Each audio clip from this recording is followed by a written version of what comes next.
All right, welcome to Raw Talk. Here we are with Len and his son Max. Hello. Len, tell us about your car here, what we've got. Thanks, mate, and thank you for having us on Raw Talk. We really feel privileged. I didn't think that my car would warrant it. But yeah, Every car has a story. Yeah, this one's got a big story. Yep. Yeah, we found this car in a shed on a farm in rural Victoria. Right.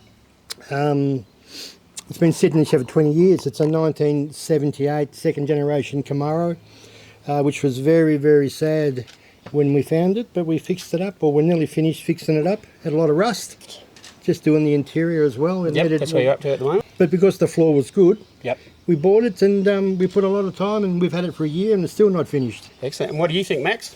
Well, Do you like the car? yeah, I've been restoring cars with my dad for at least 3 years now. Yeah, 3 or 4 years. The last car we had was a Corvette. I was really attached to the car and I was sad to let it go, but... Yeah, so I looked on the internet trying to find one, and it took a long time to find it actually. I think I googled barn finds and it came up on some obscure website. Sweet. And everyone wants a barn find, don't they? Yeah, that's it. That was what I was hoping to do. And this car was actually was a barn find, wasn't it, Max? Yes, it was. It was in a barn and covered in plastic. Yeah, You couldn't get any more barn than that, could you? yeah. So when we were looking at it, which was over a year and it was just over a year ago, December 20, I think it was, that we found it. Yeah, and that was COVID. So in Melbourne, it was in Victoria. So I couldn't actually get anyone to go and look at this car. Bugger. So yeah, so I could only do it from video messages with the guy that owned it. I know that the floor was rock solid because He when the started guy to jump on it. yeah, I asked the guy to jump on it inside the car, jump on the floor. Yep. With the film running. Yep. Yeah, and he didn't go through. So I said, okay, the floor seems to be okay. Yeah, so I negotiated with him for quite a long time. I don't think he really wanted to sell it because the guy had it for 22 years. Right. He loved his car, and I promised him that I'd do a good job. So Yeah. I hope I'm living up to that promise. And so once you got it here, and looking at your photos, all the little bit of rust that was in it actually, compared to what you'd think it probably would have had, you've done a bit of work already to replace a quarter panel? Yeah, well, there was a lot of rust in the right-hand quarter. I don't know why there was so much rust in that place. The Yes. condensation built up and rusted a hole right through the quarter, around the back window, along where the boot lid sits, along the seam, and also right into the end of the quarter panel around the tail light.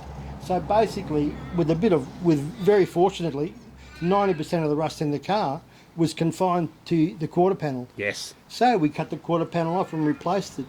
And what do you think, Max, when Dad brought the car home, when you first saw it? When I first saw it, I thought, Dad, this is going to take a long time. I didn't know that the floor was rock solid. I was honestly scared to go in because I thought I would go right through and then Dad would be angry.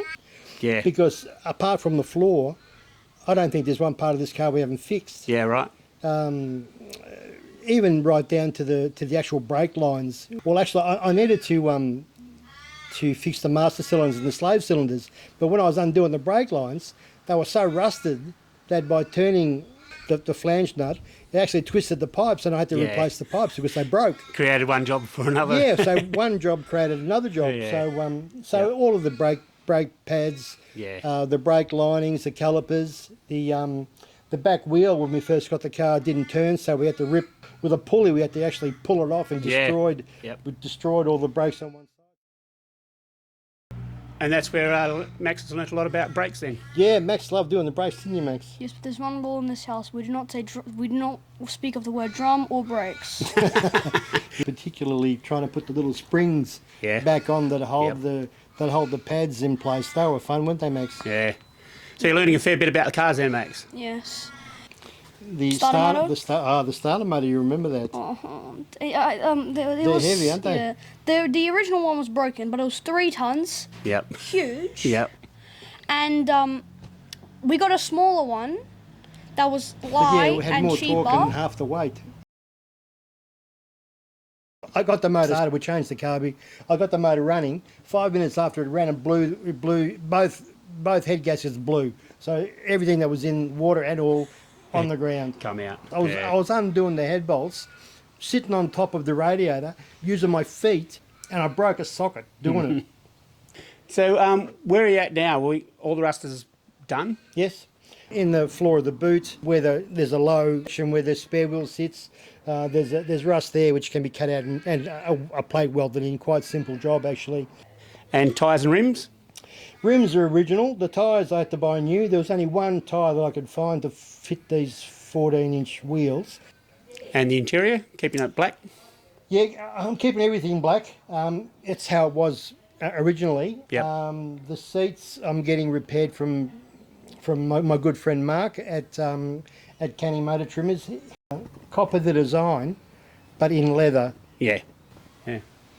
All right then. Well, thanks for that. We'll see. We'll come back to when you finish it, and we'll see the final product. Sure. It'd be great. All right. Next time on Raw Talk, we'll be talking about the interior and VIN numbers, and let's see if this car stays red. Hey, thanks for watching Raw Talk. So hit the like button, subscribe as well, follow us along on Facebook even for all updates on what's coming up. And if you haven't already checked it out, see our Hall of Fame, all the good cars there with owners describing what they got. Bloody brilliant.